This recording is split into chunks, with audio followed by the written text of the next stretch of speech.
Salut, c'est MDR, votre rendez-vous avec les comédies françaises. Un podcast de Séance Radio, la web radio du cinéma. MDR, c'est un véritable laboratoire où l'on dissèque, on analyse et où parfois on se bidonne devant le genre roi du cinoche français. Et aujourd'hui, on s'attaque au Dupuis Cinematic Universe avec Boule et Bill 2 de Pascal Bourdieu, avec Franck Dubosc, Mathilde Seigné et aussi un petit garçon rouquin. Je suis Daniel Andreev et mon équipe de joyeuderie, c'est Mac Besnard. Salut Daniel. Et Hugo Alexandre. Bonjour Daniel.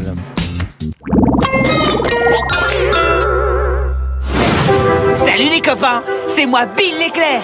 Je suis de retour avec mon meilleur ami Boule. Vous vous rappelez la famille que j'avais adoptée? Qu'elle est belle la babalo bibi. J'ai réussi à en faire une famille exemplaire. Il lui donne son sucre, le papa. Il a quand même quelques problèmes d'élocution. Il va croquer avec ses dents, le sucre. Je suis un chien, je parle mieux que lui. Mais depuis quelque temps, ça tourne plus vraiment rond. On est trop heureux. Nous, les artistes, nous nous nourrissons de notre malheur pour créer. Victor Hugo, il a écrit Les Misérables, hein. Pas les gens riches. Est-ce que Franck Dubosc ne vous a pas balayé là? C'est Franck Dubosc qui est la seule chose à sauver de ce film. Ah non, je vais être beaucoup plus... je suis pas d'accord, il y a une deuxième chose, mais on va parler après. Je vais être beaucoup plus généreux.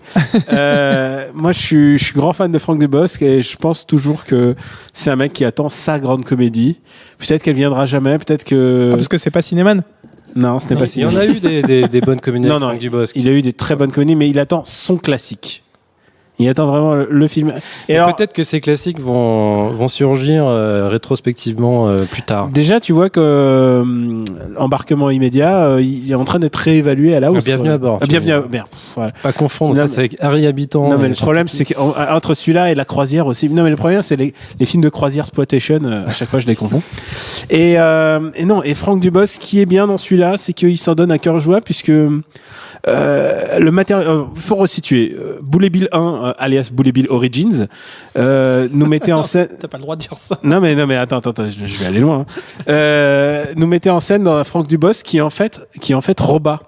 C'est ça le twist final, c'est qu'en fait on découvre que Franck Dubosc est l'auteur de Boule et Bill, la bande dessinée, et que c'est un film méta sur la création de Boule et Bill, mais aussi sur le drame des banlieues. C'était ça Non mais tu vois beaucoup trop loin en fait, hein. C'est un mauvais film qui est pas drôle, c'est tout. Tu parles du 2 ou pas un mauvais film, c'est le premier, il est absolument nul. Pur film pour enfants stupides, disons. Alors attends, pour enfants stupides ou un film stupide pour enfants? Non mais je pense qu'il y a des films pour enfants beaucoup mieux que ça. Mais je pense que si j'avais eu ça quand j'avais 6 ans, j'aurais été très content. Mais je pense qu'il y a beaucoup mieux quand même. Non mais même pour les enfants. Alors le truc c'est que voilà, Franck il attend son matériel, le matériel génial qui viendrait le sauver, dynamiter sa carrière, et il ne vient pas, et donc du coup il prend tout ce qui passe et il le transforme, et avec du caca il le transforme en bonbon littéralement. On l'a vu. Non, il le transforme en blanquette de veau de la cantine, quoi. C'est pas, c'est moyen, quoi. Non, et alors, voilà pourquoi je pense que il y a beaucoup de choses à sauver dans ce film. C'est que si Boule et Bill 1 était, Boule et Bill 1, c'était donc Boule et Bill Origins, celui-là, c'est le Dark Knight, les amis. C'est le Dark Knight du Dupuis Cinematic Universe. Non, mais ça, c'est dans ta vie fantasmée, mais c'est pas comme ça que ça se passe quand t'es dans la salle et que tu vois le film. Et je vais vous expliquer pourquoi.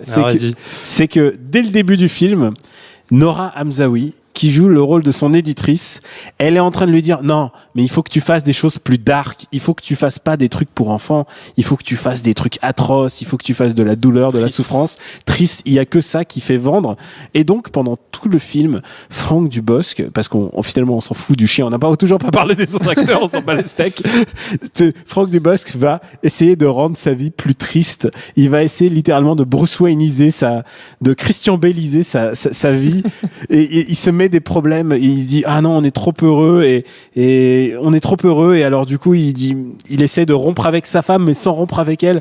C'est d'un niveau de bêtise proche de Guignol, et en même temps je trouve que ça touche au génie parfois quand moi je pense que c'est une très bonne idée de ce pitch là, je trouve très bien.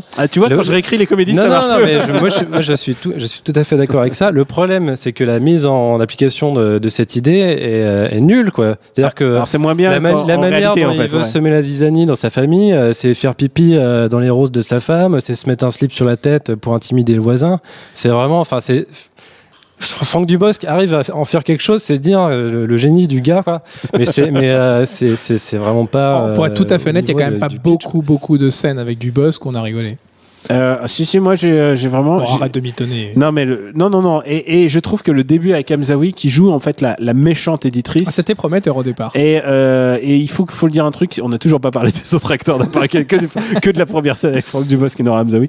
Nora Hamzaoui est géniale en fait, c'est une super bonne actrice, pourquoi on la voit pas plus dans le cinéma? Moi je suis pas fan du tout. Moi j'adore, et sa manière. C'est plutôt bien. Moi je trouve qu'elle a une manière de jouer l'éditrice un peu biatch, comme ça, celle qui est super exigeante. Ah non, moi je suis plutôt bon client, moi j'aime bien. Mais alors, en fait, on parle pas effectivement de Bull et Bill depuis tout à l'heure, mais moi je vois d'un bon œil le fait qu'on voit de moins en moins Bill, parce que c'était un gros point faible du premier film, c'était Bill et Bull aussi. Enfin, et en plus dans ce film, Manu Payet prend une voix encore plus aiguë de chien, de comédie, vraiment relou. Pour moi, quelqu'un qui devait jouer Bill, c'était Alain Chabat ou Gérard Darmon avec leur vraie voix, quoi. Ça aurait créé de la comédie, mais lui il fait bonjour, et au début du film il se la joue un peu. Salut les copains. Et au début du film, il y a d'autres on va encore beaucoup trop Bill, c'est-à-dire qu'il y a Franck Dubosc qui déroule son intrigue, et il est entrecoupé de Bill qui fait des remarques genre ah bah oui, il a raison de dire ce qu'il dit, alors qu'on en a rien à foutre de Bill. Je suis d'accord avec toi, le lip sync tu vois clairement qu'il est doublé, hein. C'est pas sa voix d'origine. Le pire dans le 1, c'est la tortue Caroline, qui est doublée par Sarah Giraudot. Je crois qu'ils ont changé le doublage, et c'était vraiment affreux. C'était très gênant. C'était très gênant parce que il y a effectivement, et c'est pour ça que Bull et Bill 2 est meilleur, et ça c'est indéniable, c'est que il y a pas de scène de sexe entre le chien et la tortue jouée par Sarah Giraudot. C'est pas que pour ça. Si. Tout à fait rien que pour ça, ce film est meilleur, je t'assure. Bon, si tu veux, mais cela étant, il y a quand même plus de moments rigolos justement avec du buzz, des moments absurdes. Il faut être honnête, le gosse qui joue Bull est quand même bien meilleur dans le 2 que le gosse qui jouait Bull dans le premier. Je le trouve beaucoup plus naturel dans ses répliques, contrairement d'ailleurs à tous les autres gamins du casting qui sont absolument atroces. Et il y a une scène avec un chat aussi, et ça c'est bien parce que la scène avec le chat, avec Caporal, elle est quand même plutôt pas mal. Le chat joue beaucoup mieux que tous les chiens réunis. En fait, là... Non, mais là on sent la team. Non, je sais, je suis pas du tout objectif. Là où le film est beaucoup mieux que le premier, c'est qu'effectivement, dans le premier film, on a vraiment une impression de solitude totale et vraiment désespérante. C'est une famille en vase clos. L'enfant, il a pas d'amis. La mère reste chez elle toute la journée. Le père, il va au boulot que pour se faire engueuler. C'est un film sur la dépression des banlieues. C'était vraiment déprimant, quoi. C'est les banlieues Origins même, carrément. Ouais. Et dans le deuxième film, on voit Bull à l'école. Il y a des copains. Bon, il y a aussi un rival. Mais voilà, il y a Pouf qui provient un personnage qui provient de la BD. Il y a beaucoup plus de personnages, c'est beaucoup plus clair, joyeux, et donc on a moins l'impression d'être en dépression. On va se passer quelques blagues pour oublier la dépression. J'essaie de comprendre là où c'est parti en cacahuète, mais c'est pas facile. Bill, fais pipi sur les rosiers à papa. Qu'est-ce qu'il lui prend? Il devient fou. Fais des bêtises. Allez, vas-y. Bonjour. Comment ça va? Vous êtes en train d'uriner sur mes chaussures? Tes cours, ça s'est bien passé. J'ai eu un 18 en histoire. Faut arrêter d'être un petit garçon modèle, hein. Je vous sers de l'eau, madame. Et ça continue, encore et encore. Non mais tu vas arrêter, petit insolent. Qu'est-ce que c'est que ces manières? Bull et moi, deux. Chérie! Maman! Et là encore, c'est que le début. Alors, c'est les montagnes russes niveau rire. C'est frustrant, hein, parce qu'il y a quand même des bons passages dans ce film malgré tout. Il y a des bonnes phases avec du boss. C'est vrai que c'est très très frustrant de se dire que. Qu'est-ce que tu fais, petit insolent? Ouais, non, mais il y a vraiment il est génial, des phases complètement loufoques par moment. En fait, le problème de ce film, c'est que c'est une adaptation de Bull et Bill. En fait, il n'y aurait pas Bull et Bill, ce serait un film du Bosc génial, quoi. Mais c'est. Oui. Voilà, alors, et c'est vrai, le gamin joue vraiment bien, en fait. Le problème, c'est qu'il y a plein d'autres gamins. Non, vraiment bien, j'irai pas jusque là, mais il est meilleur que dans le premier. Pour un enfant, ça va, mais ça va. C'est quand même, pour un enfant français, en français. Ouais, c'est pas Spielberg derrière la caméra, ça se voit. Mais non, mais ça va plutôt bien. L'arc narratif de Bull n'a pas un grand intérêt quand même, et on peut pas dire que l'acteur il tombe amoureux et Charlotte, et il passe tout son film à lui courir après. Ouais. Ça, avec ça la se rivalité résout, avec, ça se le gosse résout du avec voisin. la phrase on va faire sauter une grenade, la grenade de l'amour. J'ai jamais entendu un truc pareil à la fin d'un film, quoi. Je pense que ça, j'ai voulu l'effacer de ma mémoire. Vous dormiez. Il y a vraiment un problème avec le chien quand même. Le chien, on pourrait l'enlever de l'histoire presque. Il sert pas à grand chose. En fait, ses mots d'esprit sont pas assez suffisamment intéressants, quoi. Oui. Non, mais en fait, le problème, c'est que c'est très très difficile d'adapter Boule et Bill parce que c'est une BD, c'est des gags sur une page et c'est des gags en mode vignette. enfin, c'est vraiment pour les enfants déjà la BD. Donc, comment t'adaptes ça à l'écran T'es obligé de zapper un des deux personnages Oui, et en plus, inadaptable. Ils peuvent pas se parler comme ils se parlent dans la BD. Ouais, Enfin, il y a plein de C'était problèmes. une mauvaise idée d'adapter ce truc en fait. Ou alors peut-être en image de synthèse par Spielberg, tu vois, un truc. Non, mais finalement, le problème, à la c'est Tintin, que, tu vois. le problème, finalement, c'est que, voilà, l'idée du premier était quand même plutôt pas mal, de vouloir mettre en scène la vie du dessinateur lui-même et la façon dont il aurait potentiellement pu créer Boule et Bill. Mais effectivement, ça tombe assez rapidement à plat, ça tourne beaucoup en rond. Dans le deuxième, c'est encore plus flagrant. Je pense que l'idée de départ était intéressante, mais ils ont pas réussi à l'exploiter jusqu'au bout. Peut-être qu'ils auraient dû s'éloigner du cadre purement BD en disant bon voilà, on oublie ce côté c'est le dessinateur, parce que ça revient quand même tout le temps, il est tout le temps sur cet argument. C'est lourdingue au bout d'un moment. Il aura fallu que des vrais auteurs de comédie mais très marqués écrivent quelque chose qui sorte du Boule et Bill originel, comme avait fait Chabat avec Astérix, alors que déjà Astérix se prêtait plus à faire un film déjà. Il fallait vraiment qu'il y ait une patte d'auteur, quoi, alors que là mais ouais, je pense qu'il y a vraiment des petites bribes des petits miracles comme ça, des tout petits trucs qui font que c'est pas un truc honteux où emmener ses enfants. Tu es aveuglé par ton amour pour Dubosc, en fait, c'est ça la vérité. Bon, plus généralement pour boucler sur Boule et Bill, quid du Dupuis Cinematic Universe, quoi. Je veux dire, après Boule et Bill, qu'est-ce qui reste avant? Est-ce que vous avez ne serait-ce qu'une étincelle de passion pour le projet Spirou?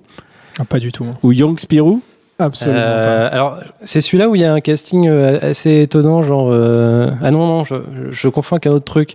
Il y a une adaptation de BD qui va sortir avec, je crois, Catherine, Jean Rochefort, des choses comme ça. Donc, Catherine, il est tout le temps dans les coups comme ça. Hein. Ouais, mais je confonds avec un autre truc. Dans Spirou, je crois que c'était pas très hype. Alors attends, moi je vois il y a le Spirou de Spirou et Fantasio avec d'Alexandre Koff, avec Thomas Oliver, Alex Lutz qui joue donc Fantasio, et Ramzi Bedia, donc j'imagine qu'il joue quoi, Zorblum. Voilà. Là. Et il y a le petit Spirou, donc rigolez pas puisqu'on va devoir. Ah oui, c'est ça, le petit Spirou, ça m'a hype plus. Il y a quoi donc, déjà? Il y a Natacha Régnier, et Natacha Régnier, pour qu'il me fasse rire, il va falloir quand même se lever le bonheur. Mais surtout, il y a Pierre Richard, quoi. Mm-hmm.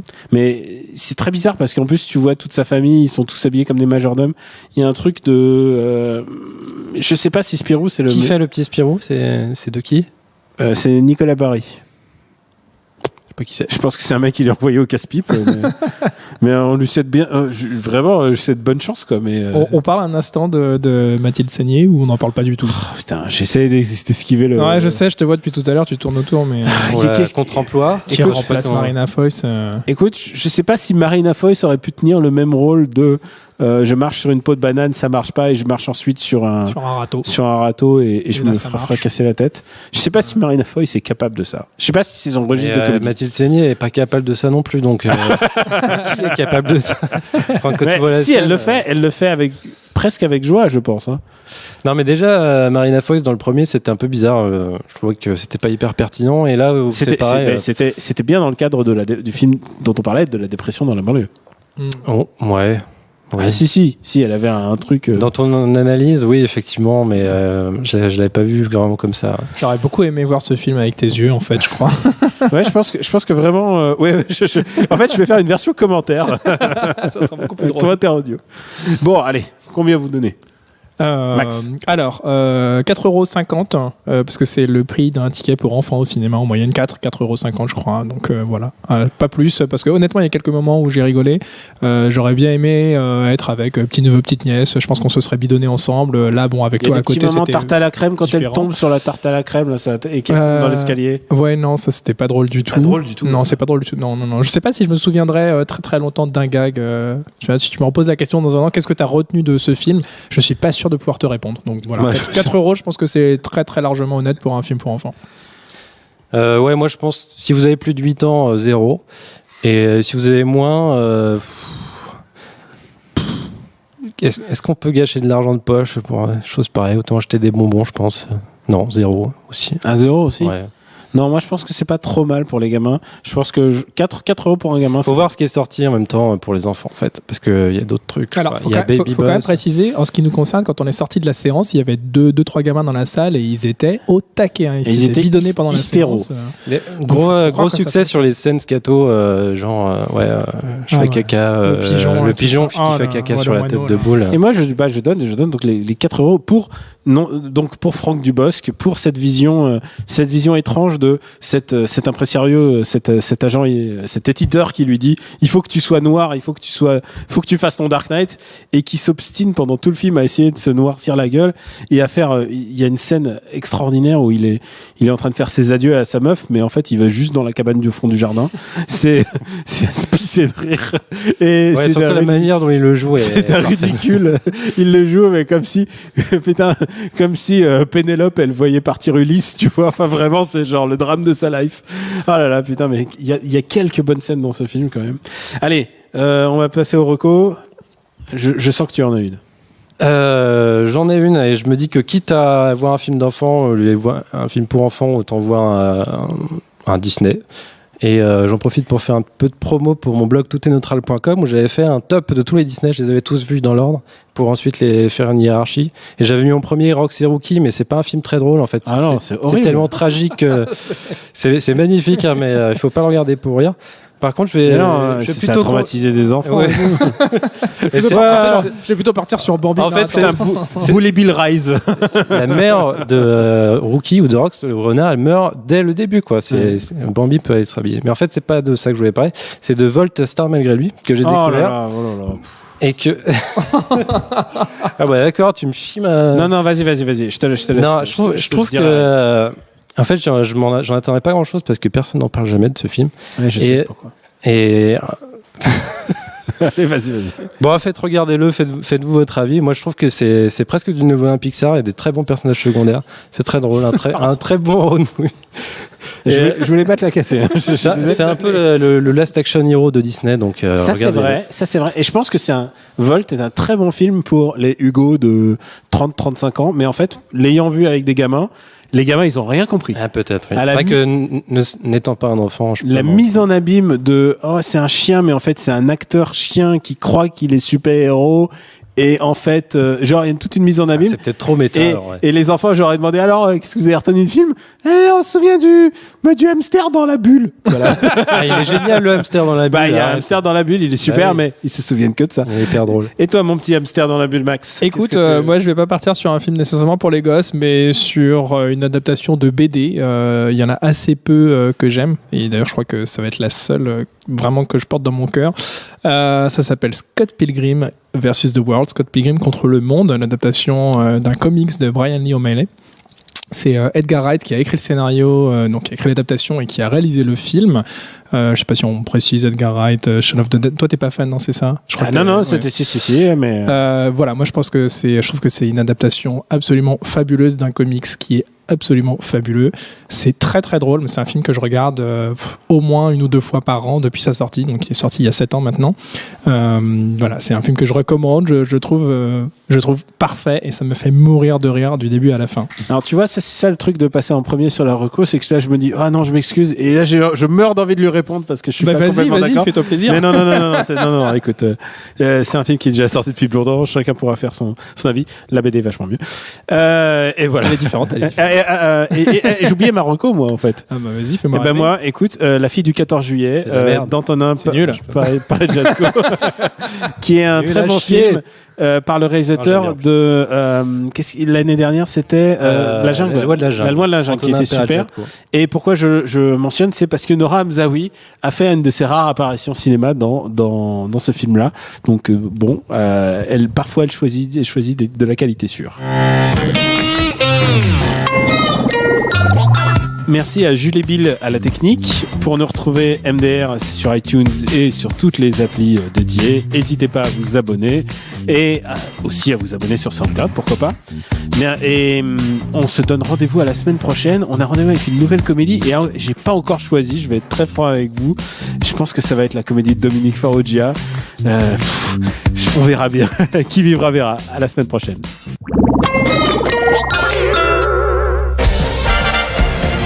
Vous avez aimé ce que vous avez entendu ? Vous allez adorer Flashback avec moi, Antoine Julien. Et moi, Antoine Cyr. La seule émission entièrement consacrée à l'actualité des classiques du cinéma. On parle maintenant des rétrospectives et la première d'entre elles est consacrée à un très grand cinéaste, Monsieur John Borman.